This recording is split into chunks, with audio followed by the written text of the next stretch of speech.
Imagine a world with no Federal Reserve, no government bailouts, and no safety nets. A world where the entire global economy depended on the mood of just one man. The context. October 1907. New York City was the playground of America's first mega-billionaires. The Gilded Age was at its peak. Massive mansions, industrial empires, unchecked capitalism. Wall Street was printing money faster than ever before. But beneath the glittering surface lay a fatal flaw. Unlike Europe, America had no central bank, no emergency funding. The entire financial system was a house of cards, built on pure, fragile trust. The escalation. Enter F. Augustus Heinze, an aggressive copper tycoon, and his partner in crime, Charles W. Morse. Together they hatched a reckless, illegal plan to corner the stock of the United Copper Company.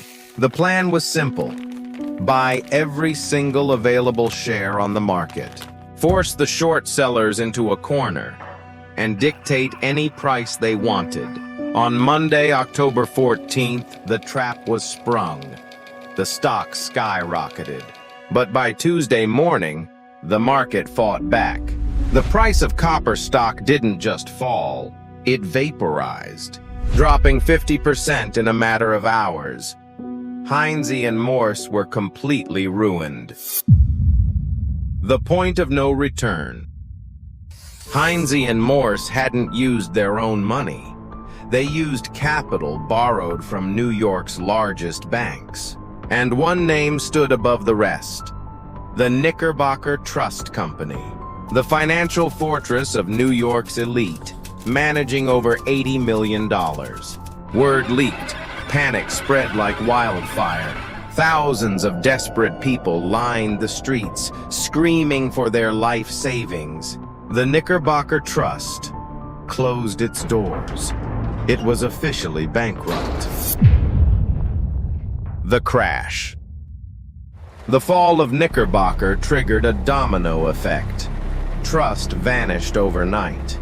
Regional banks panicked and pulled all their cash out of Manhattan. Liquidity completely dried up. By Thursday morning, the New York Stock Exchange was paralyzed. America was staring into the abyss of a Great Depression. The lockdown. There was only one man left with the power to stop the bleeding: John Pierpont Morgan. Morgan retreated into his magnificent fortress-like private library. He invited the country's top bank presidents to a meeting, and then he locked the door. No one leaves this room until you sign a check for $25 million. The resolution. Finally, at 4:45 a.m., exhausted and broken, the bankers signed the agreement. On Monday morning, the emergency cash hit the vaults. The market stabilized. 6 years later, in 1913, the Federal Reserve Act was signed into law. The legacy. The Panic of 1907 proved one thing: without a watchdog, capitalism is a zero-sum game. But what was the price of this control? The loss of our financial independence.